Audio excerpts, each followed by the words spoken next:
What's up, guys? Welcome to another one. Checking out the quail again today. It's time to move them. Gotta do that about every 3 or 4 days out here. It's not what ideally I wanted to do, but with the quantity I have, takes about every 3 or 4 days. I'd like to be that about every week, but I'm trying to keep them fairly clean. So, gonna show you how I do that. I didn't show you that in the last video, just kind of showed you what I use. So if you haven't seen that video, go scope it out, get a good look at this whole thing, this whole little quail tractor if you want. It'll tell you everything about it pretty well in there, why I did some of the things I did. So gonna get you set up here on the tripod and you'll get a look at how we move this guy around, and then we'll go over. I had some comments in the last video about my feeding system. I thought that was kind of basic. Figured everybody knew that, but obviously people don't. So I'll be glad to go ahead and show you the feeder that I made for these little guys. So let me get everything set up and we'll get this thing moving.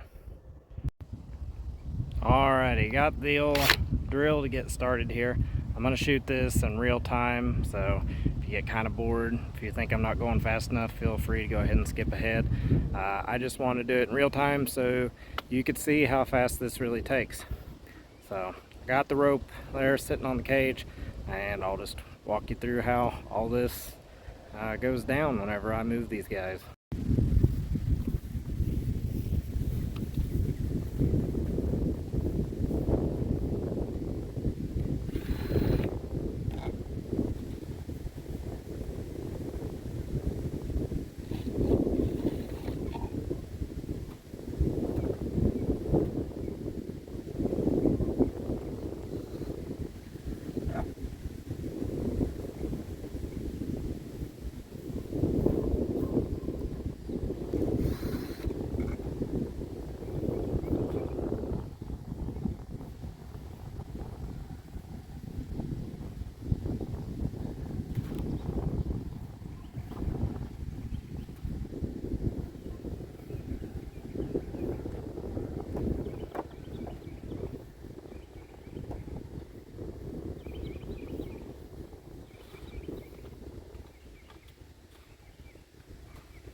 And like that, there you have it.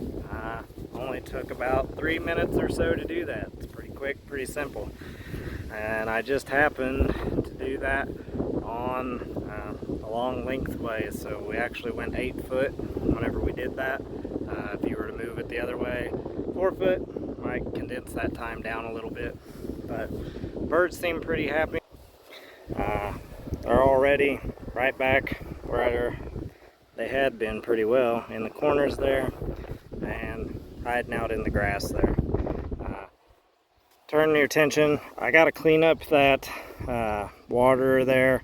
It's just a general chicken water, 5-gallon unit. It's getting some algae in it. I'm going to wash it out, keep it clean. And then over here, this is my feeder. And I'll set it up here on the quail pen and we'll go over that a little bit.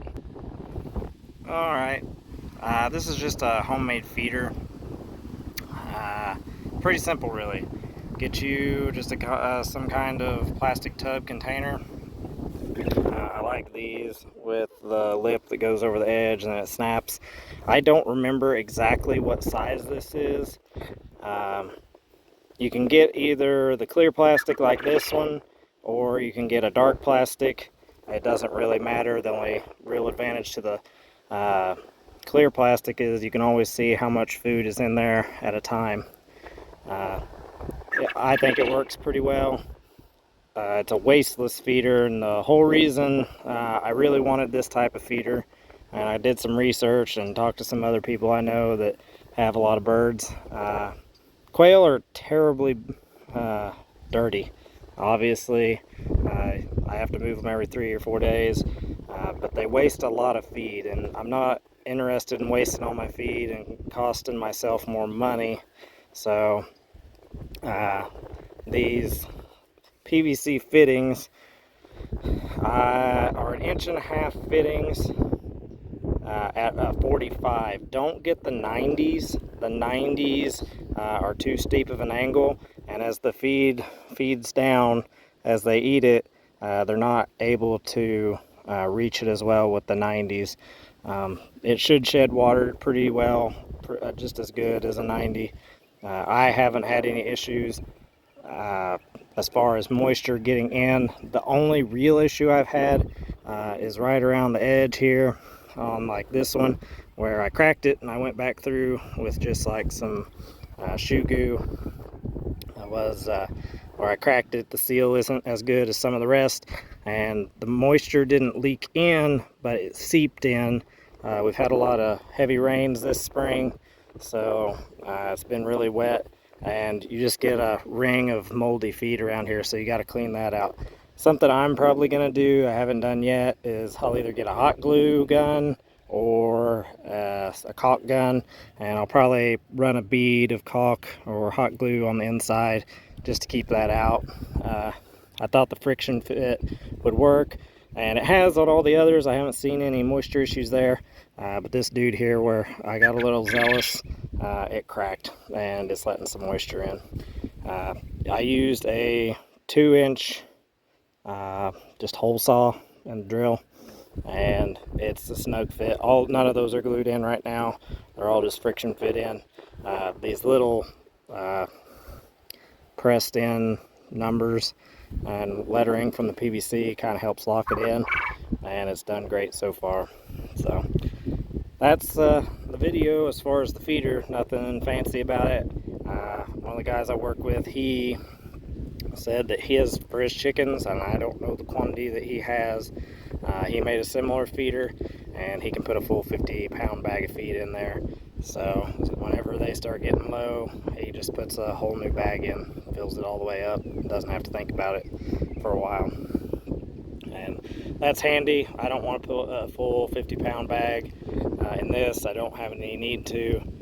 These little guys, they eat quite a bit, but not enough to warrant having a full 50-pound bag in there to them yet.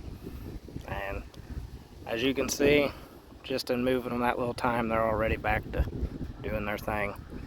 Must not be much bugs out here, because they're usually chasing them all around, and the fresh grass, or some of them are kind of sleepy. So I'm gonna clean up my water, gonna get my feeder back in there for them, and they should be good for a few more days. If you have any more questions, of course, feel free to drop it down below. If you like the video, leave me a thumbs up. I'd appreciate it. And of course, if you want to keep on seeing more quail videos, feel free to subscribe. And until next time, see you in the next one. Bye-bye.